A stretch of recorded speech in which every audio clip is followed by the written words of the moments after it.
तुम्हें जिंदगी में ऐसे कई लोग मिलेंगे जिनकी नीयत खराब होगी। वो तुम्हें नुकसान पहुंचाने की कोशिश करेंगे।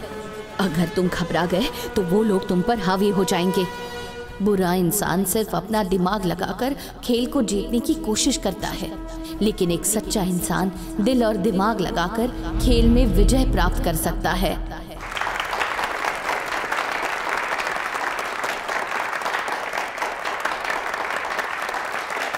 बहुत आनंद के साथ मैं आप सबका यहाँ स्वागत करता हूँ। सारे नए काउंसिलर्स अपना परिचय दीजिए। तुम्हारा नाम? Vijay Raghavan, ward number 45 sir. तुम्हारे बारे में बहुत सुना है। आज तुम कोई नया प्रस्ताव पेश करने वाले हो ना? जी सर। हमारे काउंसलर फंड से जो भी पैसा खर्च होता है उस अकाउंट का हिसाब किताब आम आदमी को भी पता चलना चाहिए। मैं समझा नहीं सर। जैसे हमें अपने बैंक अकाउंट के हर ट्रांजैक्शन का पता होता है, सीधा मोबाइल पे मैसेज आता है, ठीक वैसे ही बैंक से हर एक परिवार को फोन पर काउंसलर फंड ट्रांजैक्शन का मैसेज आना चाहिए कि कितना फंड आया और कितना खर्चा हुआ। इस तरह से मैं लोगों को बैंक के डायरेक्ट मैसेज से जोड़ना चाहता हूं। इससे होगा ये कि सब कुछ पानी की तरह साफ रहेगा।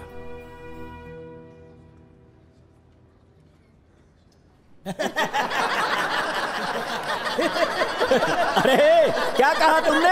पगला गए हो? है तुम्हारा मतलब है अब हम दरवाजा खोलकर सबके सामने नहाएंगे?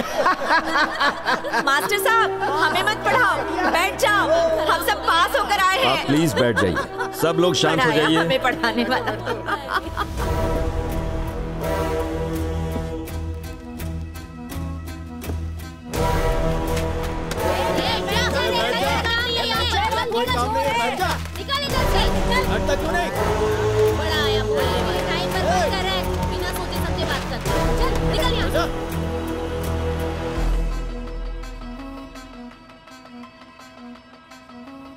भाई तुमने सबसे पंगे लिए इसलिए तुमसे सब गुस्सा है।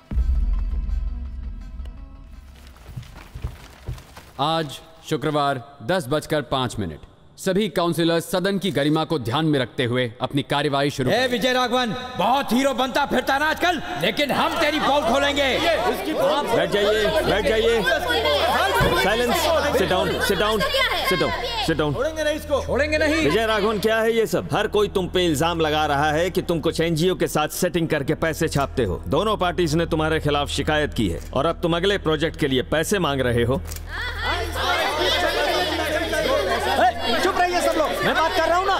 समझते क्या खुद को? सरकार का पैसा पेड़ों पर नहीं उगता जो तुम मुफ्त में बांट रहे हो। हमें पता है एनजीओ के साथ मिलकर तुम अपना उल्लू सीधा कर रहे हो। महोदय इसकी जांच करवाइए। तुम्हारे आने से पहले हमारा एरिया खुशहाल था। जनता के सामने तुम फ्रॉड करके हीरो बन रहे हो और हम सबको नीचे दिखा रहे हो। ये सब कुछ अब और नहीं चलेगा। बैठिए, बैठिए। ऐसा प्राइवेट कंपनी वालों से कितना पैसा खाया आपने? जनता का कितना पैसा लूटा? बताओ ना। मुझे ये बताओ, वैसे तो सबसे सवाल करता फिरता है, अब जवाब दे। विजय राघवन आप अपना पक्ष रखिए।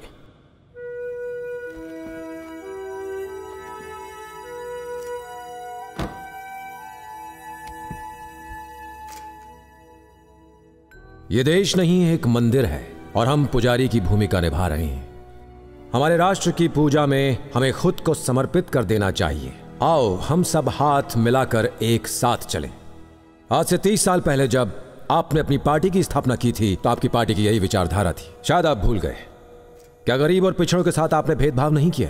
क्या हर वर्ग के बच्चों को एक समान शिक्षा मिलती है? शांतिनगर मेरा इलाका, बहुत सीधे लोग हैं यहाँ।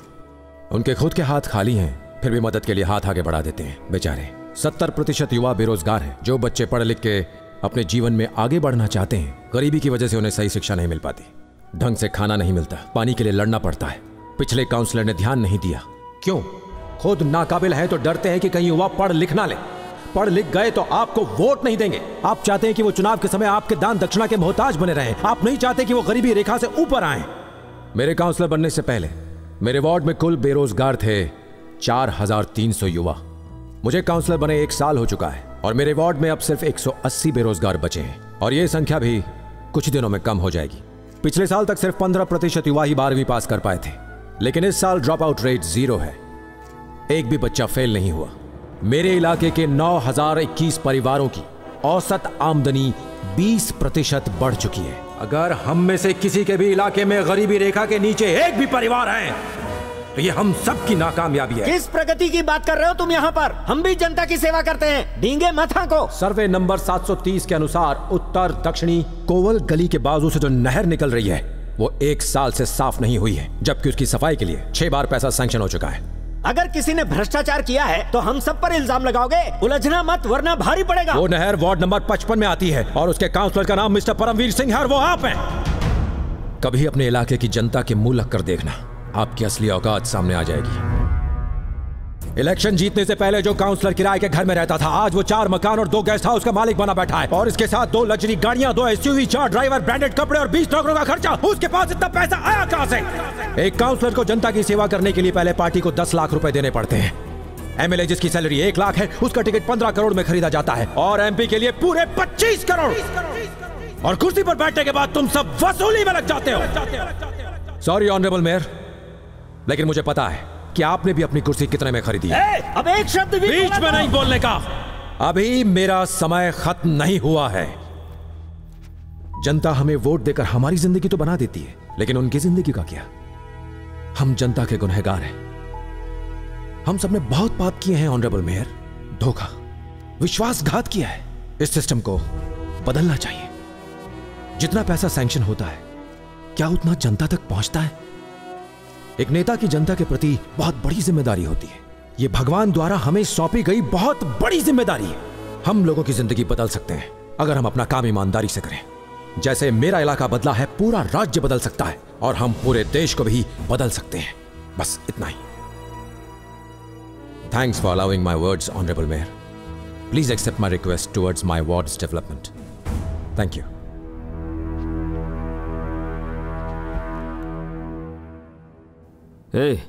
ऑनरेबल मेयर, बहुत लंबा प्रवचन दिया है ना? Yes sir.